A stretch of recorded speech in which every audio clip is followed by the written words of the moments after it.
Mimi siogopi. Siogopi chochote. Siogopi lolote. Mimi baadhi ya watu wakiniambia, Ado, ogopi kwa hayo unayoyasema? Namwambia hofu kubwa ambayo nimekusha ishinda ni kukubali kuwa mwanasiasa wa upinzani. Kuwa mwanasiasa wa upinzani katika nchi nyingi za Kiafrika ni kujiingiza katika misukosuko. Kwa hiyo ukishakubali kwamba wewe ni mwanasiasa wa upinzani, usiogope jela. Hayo ni mambo ya kawaida kabisa. Kukubali kutishwa au kukutwa na misukosuko, mimi nitakuwa wa kwanza?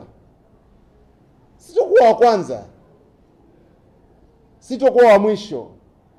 Yeyote yule anayedhani anaweza akazima ukosoaji, akazima sauti mbadala, akazima hoja zenye maslahi ya wananchi eti kwa vitisho au kudhuru watu, anapoteza muda wake.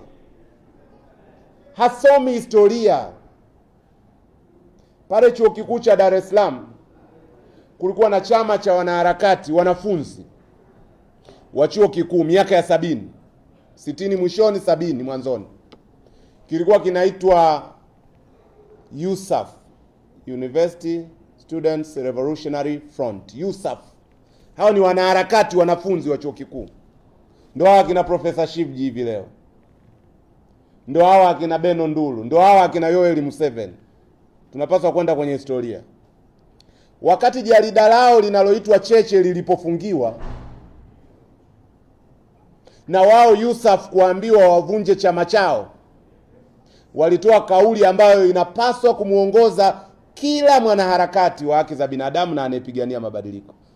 Na kauli hii inapaswa kuwa somo kwa kila mtu anayepanga maovu dhidi ya watu wanaotetea haki. Kauli inasema, watu wanaweza wakauawa. People can be terminated. Vyama vinaweza kufutwa au kufungiwa. Organizations can be banned.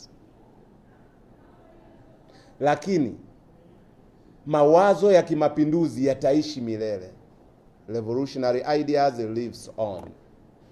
Mawazo ya kimapinduzi yataishi milele. Huo ndio ukweli wa dunia, hayazimwi. Ukimzima Ado na mzima Ado tu. Utamzima Ado, utamzima Lissu, utamzima Heche, utamzima Nondo, utazima watu, lakini yale mawazo ya kimapinduzi hayazimiki. Wakati mwingine atazaliwa mtu huko, sasa huyu naye katokea wapi huyu?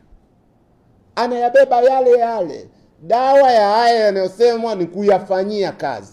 Na mimi siwezi kuogopa. Ndani ya bunge nitasimamia ukweli na nitazingatia kanuni. Nje ya bunge nitausimamia ukweli, lakini nitasimamia sheria za nchi. Sitozivunja. Lakini ule ukweli mimi nitausimamia. Siogopi. Hiyo ni assurance nataka niwape kabisa, siogopi.